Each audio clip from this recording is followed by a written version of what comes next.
Hey guys, so as you can see right now, I have a variety of Google image search queries up. So today we're going over different glasses for different drinks because, a part of your sales pitch and the art of the upsell is if people want a drink service, you can always offer different glasses for a rental fee. And it's really reasonable to charge 75 pence to a pound, or maybe a little more than a pound, depending on the glass, a piece. And after like 2 events and using them all, you make back your money in the rental. It's quite easy to make it back, and it adds to the ambiance, adds to everything. But something you'll find in catering sales is people say they want glasses. And with the art of the upsell, you need to make the visual for them. I know we've gone over that in other videos. If you haven't heard it yet, I strongly recommend going to my sales tip video. But people will say they need wine glasses, and really they need champagne flute, or they see a certain type of champagne flute, and then you'll show up with a different one and then they're disappointed. So not only is it important for you to send them photos of your actual stock, whether it's a good photo you have, or go take the one from where you bought it and then describe it to them. So you can see there's a couple of different wine flutes here, or champagne flutes. Now, as I just caught myself there, that's exactly why you need to know your different glasses and why you need to know what they're for and why you need to describe it to your potential client. So we have 3 standard shapes in the first row. Now, they're all the same size, serve the same thing. They're meant for champagne. You typically do not put champagne in a different type of glass unless you don't have it, and you don't put wine in this. You can get at me at the technicalities. Yes, champagne's a type of wine. Not all wine's champagne. Just like you technically can only call it champagne if it's from the Champagne region of France. Otherwise, it's a Prosecco or a champagne-like wine. Prosecco is a bubbly wine. And it's Prosecco because it has all the same character traits as a champagne, but it's not from there. So you can put any bubbly in this, but typically it's champagne. So you have your standard bell shaped here. You have your tapered bottom, and you have your squared bottom. Again, they all fit the same amount. They're all typically the same size. Every standard 750 milliliter bottle of champagne gets you 5 glasses.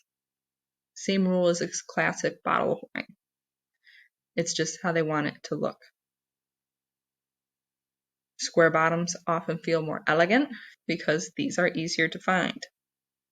You can also find asymmetrical ones, interesting shapes. You can find trumpet shape, whatever it may be. Be sure to ask them if they're looking for a particular flute style or just to have them, because then you get to more. You get short stem, you get stemless. I'm a big fan of stemless, mostly because it's harder to break if the alcohol gets flowing at the event. These always look so nice, but you get someone that's had a few too many and they set it down a little bit too hard and these snap a little easier. Even if it's high quality, no glass can withstand someone that's had too much that thinks they're lightly setting something down and really their hand is coming down like a gavel. So those are flutes. On to wine glasses. This is actually the perfect image. Your average Joe isn't going to know the difference, but again, I think it's really important for you to know the difference. Because once in a while you do have someone that will ask, so it's important to be able to answer. Now looking at that, again you have the tapered shape, the bell shaped, stemless, but the more important thing here is red wine and white wine. You see it everywhere. A white wine glass looks like a big fat champagne flute, essentially, meant to hold more, in a sense, It's meant to aerate the wine a bit more. Your rule of thumb here, as you can see, is that's an over pour technically, is you stop just above the widest part of the bell when pouring. So again, that's why the champagne flutes are always pretty full and these are always feel empty. They're the same liquid measure. A red wine glass is more circular, is short and fat, whereas a white wine is more elongated. They have some variances there. Again, we tend to get something that's a happy medium that you can't quite tell either or. You can buy specialty ones that are labeled. You can just find a nice middle ground, nice looking one. Most people don't mind. But again, I like to keep on hand a stemmed and a stemless option, more in this shape compared to this, because this is, again, more between a fat flute looking one and your standard red. And again, stemless for the same reasons. If people are drinking and talking and having a good time, if someone goes to set down their glass and they're not looking, again, it's easier to miss, it's easier to hit it weird and break the bottom. You always charge a rental fee to reclaim that back in case you have to buy more.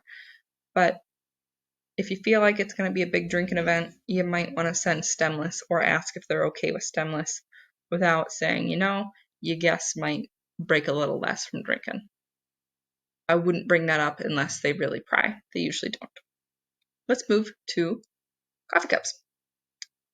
This is another one where if you have tea service or coffee service, they say they just want a cup.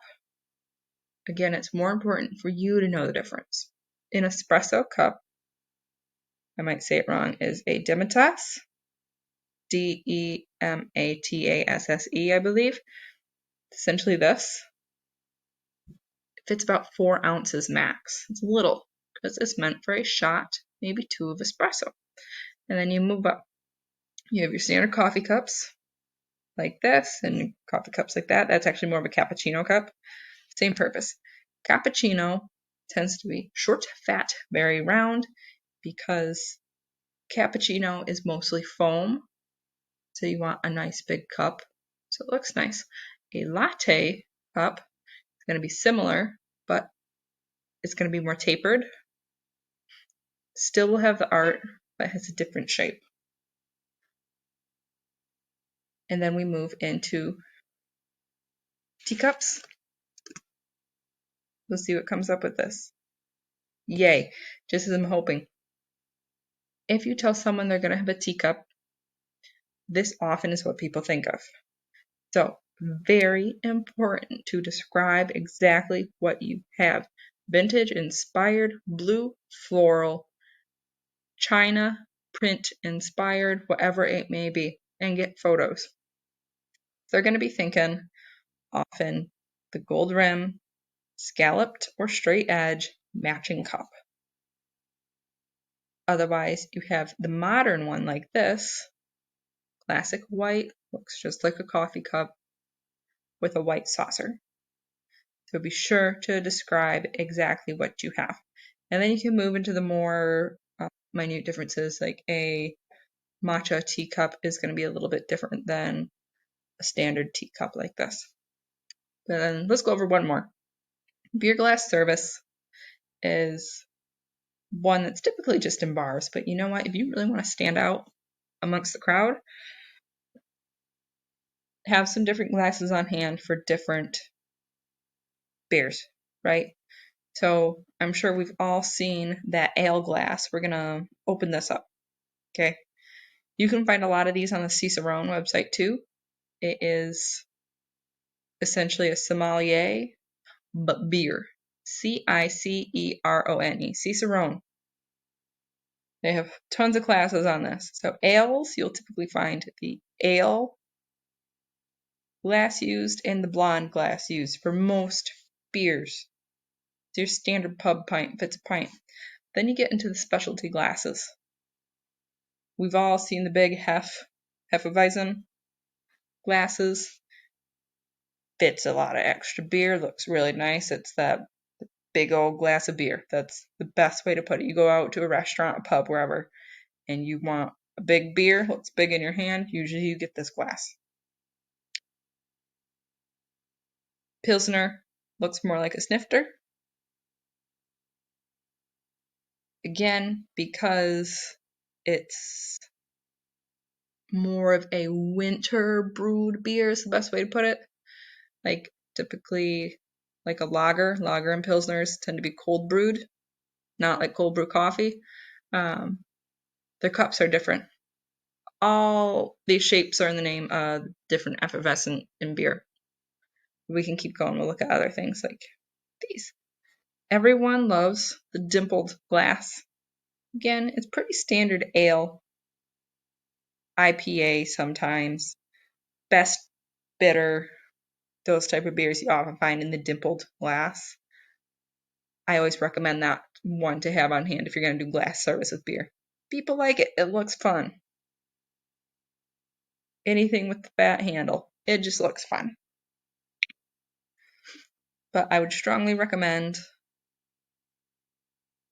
pulling things up like this and look at the different cups and what's typically served in it. Because if you're going to do a full glass arrangement and you want to specialize in this, you need to be sure you know it.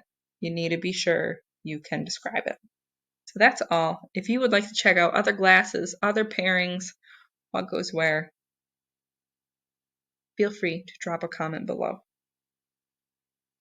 And as always, we'd always love it if you could like and subscribe to our channel, like the video, and stay tuned for more.